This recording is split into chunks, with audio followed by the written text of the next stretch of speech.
We're really delighted to have Pete Snow here as our speaker. Pete studied history here at Queen's, and he now works for a church in London. So thanks so much for coming, Pete. Over to you.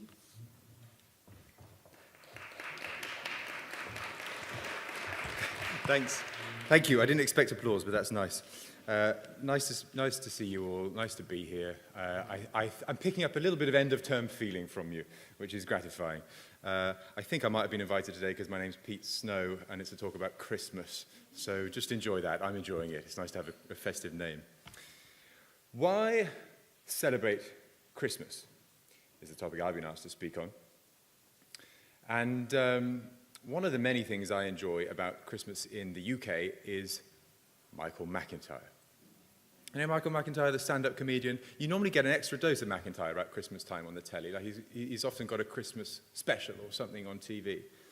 And one of my favourite McIntyre sketches is one where he talks about religious holidays.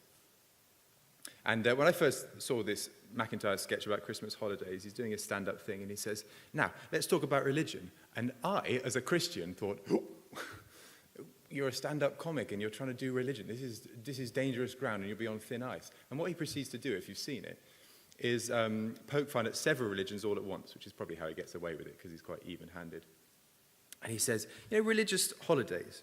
Normally, religious people take them quite seriously, don't they? You know, the Muslims and the Jews, they seem to be very serious. When they fast, they really fast, and you know that they mean it. And he says, and then there's Christianity. Christianity, which gets to Christmas and just totally gorges itself on food and has the most fantastic feast imaginable. It's almost like we can't get enough. He says, what is it with Christmas? You know, it's like it's an excuse for a blowout. You get the biggest bird possible that you almost can't fit in your oven, and then you roast it. And we don't really eat it at any other time of year, do we, turkey? And he says, you get extra meat on the side dishes because you've got those little sausages and you wrap bacon around it, pigs in blankets, and we never have them at any other time. But you have them at Christmas because it's a blowout. And then you have Christmas cake about an hour after you've had Christmas lunch in the West. And it's like obligatory. You've got to try and force a little bit down. And Christmas pudding, maybe to follow all that. And then the next day, why don't we have a bank holiday and we'll have an extra roast dinner, even though we're still feeling full. And then, of course, in his sketch, he's very funny. And he says, of course, there is the Christian season of Lent. Lent, traditionally the Christian season of fasting and penitence. But it's almost as if they said to each other in the PR room of Christianity, well, yes, this is quite a serious season, so why don't we have Pancake Day the day before, and we'll just blow all the fatty food on Pancake Day. And then you get to the end of Lent and you get to Easter. What's the symbol of Easter? Well, it's a cross. Well, how about we get the serious symbol of Easter, the cross, and we'll just put it on a hot bun. We'll put it on a hot bun and we'll all eat lots and lots more food. Christians do, in fact, seem determined to celebrate Christmas and indeed other holidays, don't they? I quite like that about that Michael McIntyre sketch. He's onto something. We are a religion that believes in feasting. I don't know why you think Christmas might be worth celebrating. I'd love to hear in the question time. I think partly, if you are an accustomed Christmas celebrator, then you might think, well, why not celebrate Christmas? It's Christmas, it's fantastic. And in the West, there are lots of fantastic things about Christmas. Family is terrific at Christmas, isn't it? If you've got a good one. My siblings and I, we're now grown up, and I don't think I'd hardly ever see them if it weren't for the regular 25th of December festival where we all get together, and actually there's a regular fixture in the diary every year where I know I'm going to see them. It's like a gathering point. Food is fantastic at Christmas, as I have already mentioned. When else do you get to graze through half a tin of Quality Street in an afternoon and not feel that guilty about it? Family and food, and there's also that lovely feeling of benefiting the economy, isn't there? Where, you know, I know I'm overindulging here, and I've spent too much money on other people's presents, but it's really helping the recession. It's fantastic. Sales go up 50% in December because everyone goes out and buys presents, food, and they go to Christmas parties. Here's the thing, though. What if you're poor? Might sound a funny thing to say, but what if you're poor at Christmas time? It does bite a little bit more, doesn't it? I mean, there's a financial poverty that means, well, I really would love to celebrate and indulge at Christmas time, but I haven't got the money. Or what if you're relationally poor? Like you are impoverished in your relationships at the moment. I was talking to a guy at our church in London last week, and he said, do you know, I know everyone's looking forward to Christmas, but I fear Christmas Day. He said, I've got a grown-up daughter and she's not talking to me at the moment, and I fear going back to my flat on Christmas Day and being totally alone. What if you're relationally poor like him? Well, yesterday I was at a funeral. I was at a funeral for a 16-year-old boy from my youth group. And this tragic thing happened 2 weeks ago when this boy was at Wellington College, suddenly struck down with brain encephalitis, swelling on the brain. Nobody saw it coming. Within 48 hours, he was dead. And I went to his funeral yesterday, and his family at this Christmas will be very, very poor relationally because they're without their eldest son. What do you do at Christmas when everyone else is feasting and laughing and spending time with their family and you're feeling poor? Christmas can be a lens like that, can't it? It can either magnify your happiness. If you've been having a fantastic Michaelmas term, then chances are you might well have a fantastic Christmas and everything's terrific and ha ha ha ha, I'm feasting and laughing. And if you're feeling poor in any sense of the word, then it can magnify that sadness, and Christmas Day can be worse than any other day. I want to show you, therefore, if you'll let me, in the Bible, why I think the real original meaning behind Christmas is for everybody. It's something that everybody can get behind, everybody can genuinely celebrate, whether you're feeling rich at the moment or whether you're feeling poor at the moment. And I'd like to turn you to one particular place in the Bible, John chapter 1.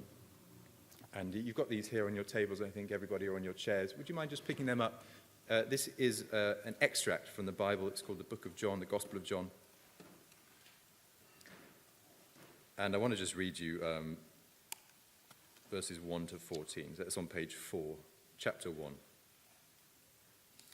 Incidentally, reading John chapter 1 always reminds me of the Queen's College Carol service. Is Lord Eatwell still at Queen's, still president? And do they still give him John chapter 1 as the climactic reading in the carol service in the chapel? It always used to be the case. It hasn't happened yet, has it? So see if Eatwell gets John 1, because he's got this West Country accent, and when it says in the beginning was the word, it's quite funny.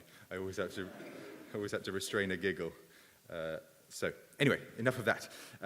I want to just read you this. It's basically the first page on page 4, and watch out for the theme of light and darkness. There's this big theme about the Word and Jesus being the revelation of God, but there's also this theme of light and dark, which you might like to look out for, that John builds up. This is one of the foundational passages in the Bible. In the whole Bible, this kind of really stands out. And I'd argue it's also one of the foundational passages in all of literature, actually. So here we go. John chapter 1, page 4. In the beginning was the Word, and the Word was with God, and the Word was God. He was with God in the beginning. Through him all things were made. Without him nothing was made that has been made. In him was life, and that light was the light of all mankind. The light shines in the darkness, and the darkness has not overcome it. There was a man sent from God whose name was John. He came as a witness to testify concerning that light, so that through him all might believe. He himself was not the light. He came only as a witness to the light. The true light that gives light to everyone was coming into the world. He was in the world, and though the world was made through him, the world did not recognize him. He came to that which was his own, but his own did not receive him. Yet to all who did receive him, to those who believed in his name, he gave the right to become children of God, children born not of natural descent, nor of human decision or a husband's will, but born of God. The Word became flesh and made his dwelling among us. We have seen his glory, the glory of the one and only Son, who came from the Father, full of grace and truth. What I want to point out to you in this seminal passage in the Bible and in literature is the contrast between darkness and light. Okay, you might have spotted it just there. Two things. First of all, the world is in darkness. That's what John is getting at when he talks about darkness all the time. The world is in darkness. Do you see, just there in verse 4, the little number 4 in the first paragraph? In him was life, and that life was the light of all mankind. The light shines in the darkness, that's the world, and the darkness has not overcome it. That is, would you agree, a rather sobering way to begin a gospel. This is called John's Gospel. It's supposed to be good news. That's what gospel literally means, good news. And within the first paragraph, we're being told about the darkness in the world that we live in. A bit of a bummer. Christmas is, of course, a good time usually to look back at the year just gone by, and you get all these endless editorials and radio shows and TVs. The top 10 of 2017, I expect, we'll be getting soon. And you look back at the year gone by, and I think if I look back at the world, I see points of light, but general darkness. I think I'll remember 2017 as the year that I realized I might die early. I don't know if this thought struck any of you. I live in London. I live in Finsbury Park, actually, where there was a terrorist attack this year. And in London and the UK more widely, we've had terrorist attacks this year, haven't we? The van on Westminster Bridge and Parliament, the London Bridge van with the stabbings. We've had the Finsbury Park mosque attack, and in Manchester we've had that bombing at the Ariana Grande concert. And the thought struck me halfway through this year, I could be one of those guys. I mean, I could be walking across London Bridge, Westminster Bridge, and someone's going to mow me down, and I will die a violent death early, much earlier than I ever thought I would die. And that is not so different from anybody else who's ever walked the planet in the history of the world, is it? We are unusual if we think we live in a peaceful society where I might not die violently all of a sudden. Most of the world has, in fact, lived that way, and I think 2017 is the year when I thought, I am just another human being who might die violently all of a sudden. 2017 is also the year when I realized nuclear war might happen. I'd heard about the Cold War. I'd heard about, demagogues with their finger on the nuclear trigger, ready to go, and I don't think I ever thought it would really happen again until 2017 happened. In fact, I realized that there weren't just demagogues with their finger on the nuclear trigger, but some of them had been elected in Western liberal democracies. I think I look back at 2017, I think there is a darkness on the world. There's a darkness that seems to actually be growing more than going away. But that, you might say, is the big picture. I know that's politics, that's nuclear war, that's everything. If I'm sitting around my dining table with my family, pulling crackers, wearing the silly hats, as we do in the West, what's that even about? Then the world is happy. Life is happy around the Christmas dining table. Sure, I mean, who doesn't love that? Although it's sobering to read the statistics, I read that, the police get 25% more domestic abuse and domestic assault calls at Christmas time than at other times of the year. On Christmas Day, they get 33% more than any other day of the year. A third more on Christmas Day. I think because there's something about being cooped up with your family, with alcohol and financial pressure, that actually makes you more likely to come to blows. This wasn't at Christmas time, but I went on a holiday with my extended family 3 years ago, and it was the biggest row we've ever had in my family. I mean, the scars still haven't healed, and it was because we were in this beautiful Italian villa, every luxury that mankind could afford. This sort of blowout holiday, and we had the biggest row ever. It's weird, isn't it? I could have everything that mankind delights in, and yet still fall out with my family.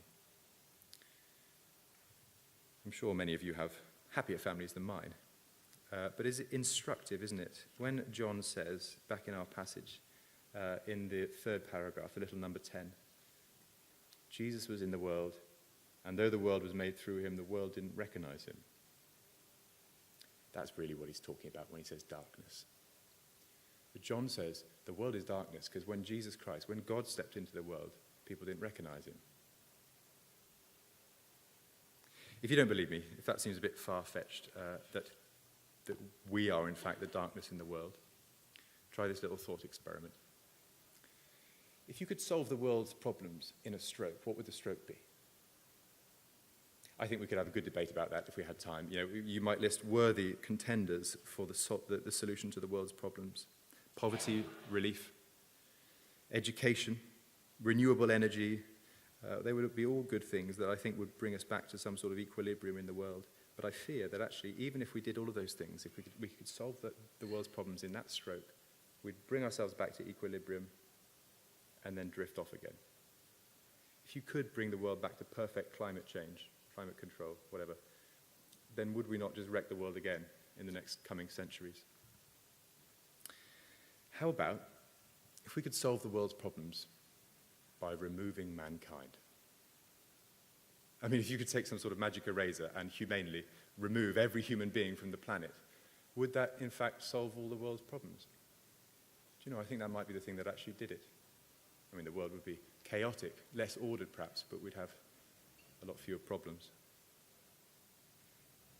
John is saying to us at this rather gloomy Christmas time so far that the world is in darkness and it's our fault. I tell you what, the thing as a historian that makes me look ahead is a bit darker still. Do you know, in the 20th century, 100 years ago to the day, 1917, we hadn't really had the Russian Revolution much. We hadn't had Nazism. We hadn't had the Great Depression. We hadn't had World War II. We hadn't had the Cold War. We hadn't had the nuclear war arms race. And we hadn't had I'm a Celebrity, Get Me Out of Here, the greatest evil that has ever stalked the planet. Joke, yes, that was a joke. Perhaps more seriously, do you wonder what the 21st century has in store, historically speaking? 2017. If we could forecast the 21st century, how bad is it going to get? There'll be good bits, but I think there'll be bad bits too. Am I being very gloomy? Perhaps. It's not very Christmassy so far, is it? But do you see, this is the way that the Christmas, biblical, original account opens, on a gloomy, darkness note. But, is there anything to celebrate? What if there was something better than just pulling crackers around your table with your family? That's good. What if there was something better that could benefit everybody? Let me try and show you. Firstly, the world is in darkness. And secondly, Jesus' birth is light. Okay, that's what we're celebrating at Christmas. If you've never been to a Western country, you've hardly ever heard of Christmas. We're celebrating Jesus Christ's birth into the world, and that is light. Have a look with me, if you would. Verse 4 again in the first paragraph. In him was life, and that life was the light of all mankind. The light shines in the darkness, and the darkness does not overcome it. There was a man sent from God whose name was John. He came as a witness to testify concerning that light, that's Jesus Christ, so that through him all might believe.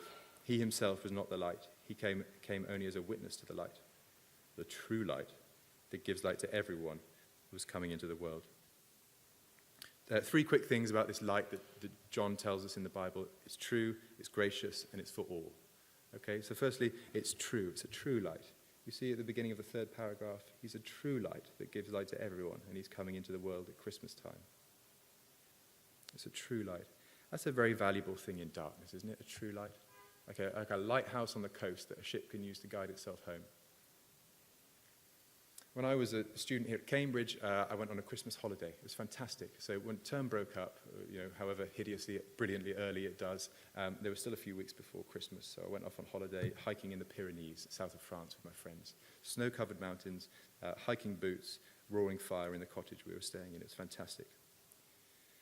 One day we set off late for our day's walk. We slovenly getting out of bed, didn't really get going till about lunchtime.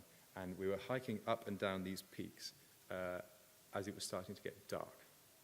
And in the Pyrenees, in December, you don't want to get caught out in the dark, in the snow, in the freezing cold, as I realized that day.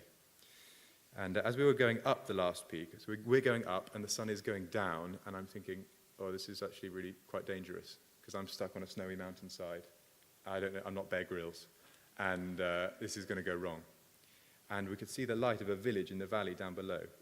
And that is like a true light we were trying to get to. We thought if we can get to the village, there's people, there's warmth, we'll be okay. But the worst point came as we were going down this last peak. We went into a wood, and of course the trees make everything darker. My mate's phone, which was the last phone that had any battery, chose that moment to die, so you've got no torch anymore. It was 10 years ago, so we couldn't rephone anyone anyway in Europe. And I was twisting my ankle on every pothole in the path. It's moments like that. You need a true light down in the valley to get me home. And eventually we stumbled through the wood, reached the village. I'm here to tell you the dramatic tale.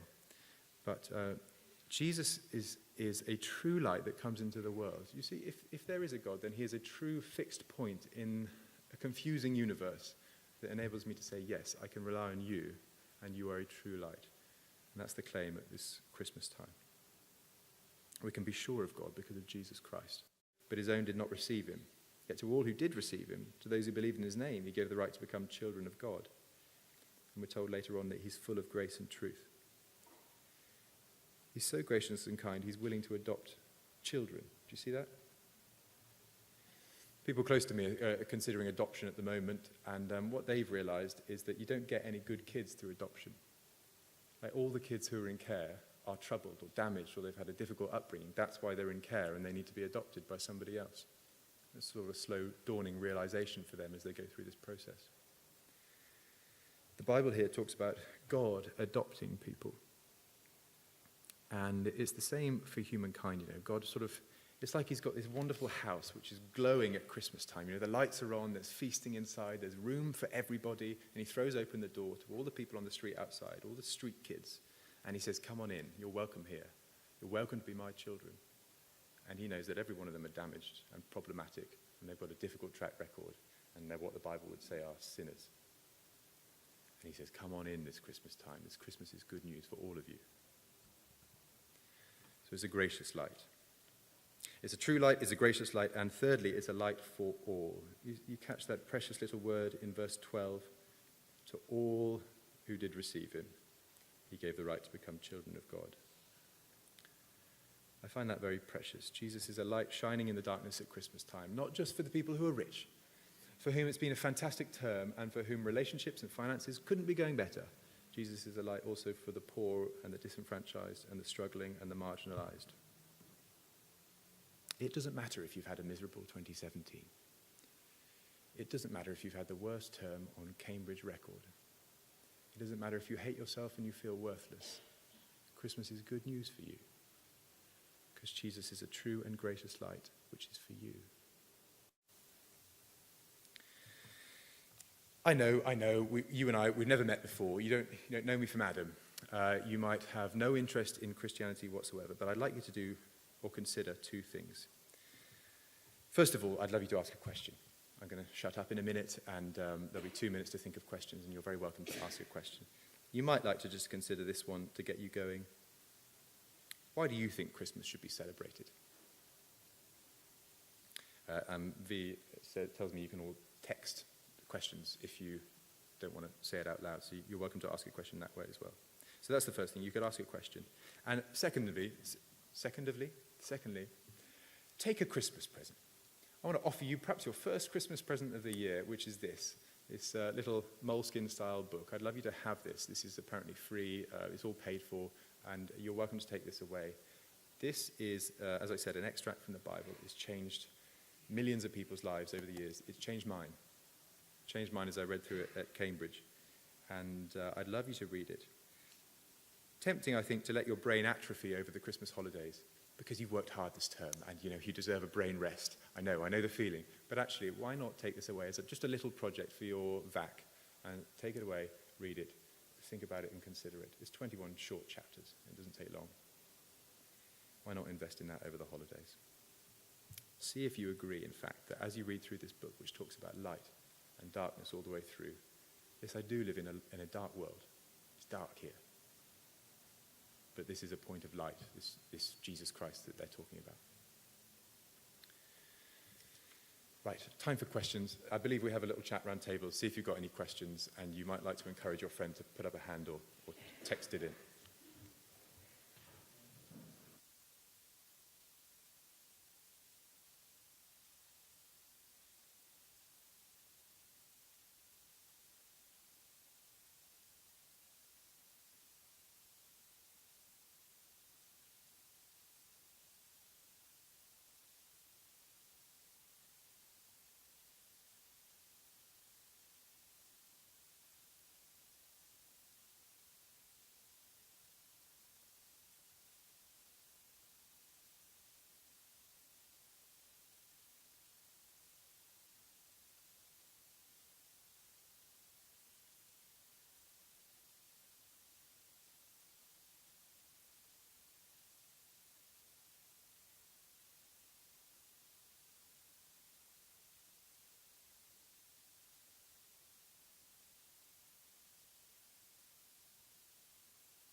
Hey, sorry to break in there. We're going to have some time for questions now.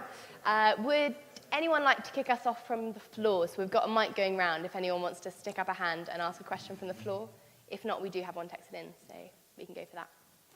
Cool, we'll come back to the floor in case you want it later. So, question texted in.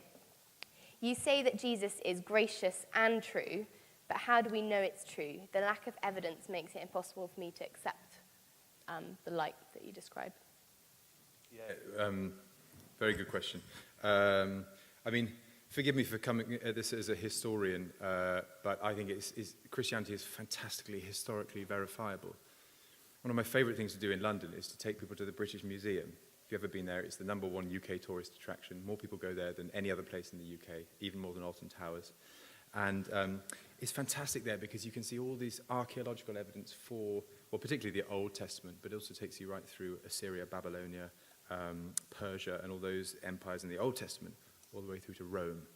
And so Christianity has its roots in history, so I'd argue it is very verifiable, much more so than any other religion that just has private revelation coming to some guy who was supposed to believe. Actually, Jesus came and walked and talked and was incarnated, and you can test it. And you can say, actually, I think this is true, or I think this was false. You can go and observe and make deductions. Thank you. Would anyone like to come back on that? Or anyone else ask a question from the floor? Okay, question from me. What about those of us who are going home and looking forward to Christmas and kind of term has been okay? Sure, it's nice to have Jesus for those that maybe aren't looking forward to Christmas, and that's the kind of reason for them to celebrate. But why do we need Jesus as a reason to celebrate if we've already got other reasons? Yeah. Two things, I think. Firstly, what about the other people who aren't having a good time? And second thing, I've forgotten, but it might come back to me. First thing, what about the other guys? You could be having a fantastic time around your Christmas table, and it's good. You can enjoy that. So I don't want it to sort of squash your Christmas fun. It's fantastic if you've got a good family and you've got a roast turkey. Brilliant. But I'm thinking, what about the guy at my church who's miserable on Christmas Day? And I think my wife and I probably need to invite him round, even though he's a slightly awkward 50-something guy with no job. I think actually the nice thing for us to do is to have him round our table. So that's like a microcosm for, okay, God sees that problem. He sees a world that's suffering and in darkness, and he says, why don't you come round to my table? Why don't you come into my house? And the second thing I was going to yes, it's come back to me. Right, here we go. If it's going really well for you now, then it might not always. I had a friend at Cambridge, Mary. She was a genius. Like, of the 9 historians in my year at Queen's, she was by far and away just the genius. She edited Varsity. She went out and got a job straight away at the Times newspaper in London. I mean, she was going places. And then in her mid-20s, she was cycling to the Times office, and a lorry didn't see her in London. She got knocked off her bike. And she's still alive, but she'll never be the same again. She's seriously brain damaged. Now, I say that just for a note of realism. I think if life is fine for you now, and Cambridge is a fantastic place to be, it might not always be fine for you. So think about everyone else in the world and just think that maybe life won't always be as fantastic. Any other questions from the floor? Any more texted in? Yeah, question here. Just wait for the mic so everyone can hear. So what does it actually mean that Jesus is light in the world? Thank you. I was hoping someone would ask. Jesus being light in the Bible either means he's light morally or he's light revelationally. I think that's a word. So he's light morally, like he just steps into the world and it's not a word. Okay. He's light morally as in he just has this purity about his morality that seems to come through in the Gospels. You can read it and see if you agree.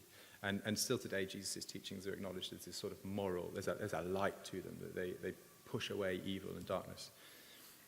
He's also a light revelationally, and I think that might be the thing chiefly in view in John, which is to say that he is the word of the Father. That's the other theme in the chapter. So he is the invisible God in heaven come down as light to show me, to sort of bring light to my eyes, where I couldn't see the truth about God before. Suddenly, oh right, I see Jesus Christ. I understand about God. So revelationally, he helps me understand the truth of the universe and about God. Chapter 7 in John, if you read on over your Christmas holidays, he says, I am the light of the world, and he explains that a bit more. Thank you. Any more questions from the floor? Great. Okay, thanks so much, Pete.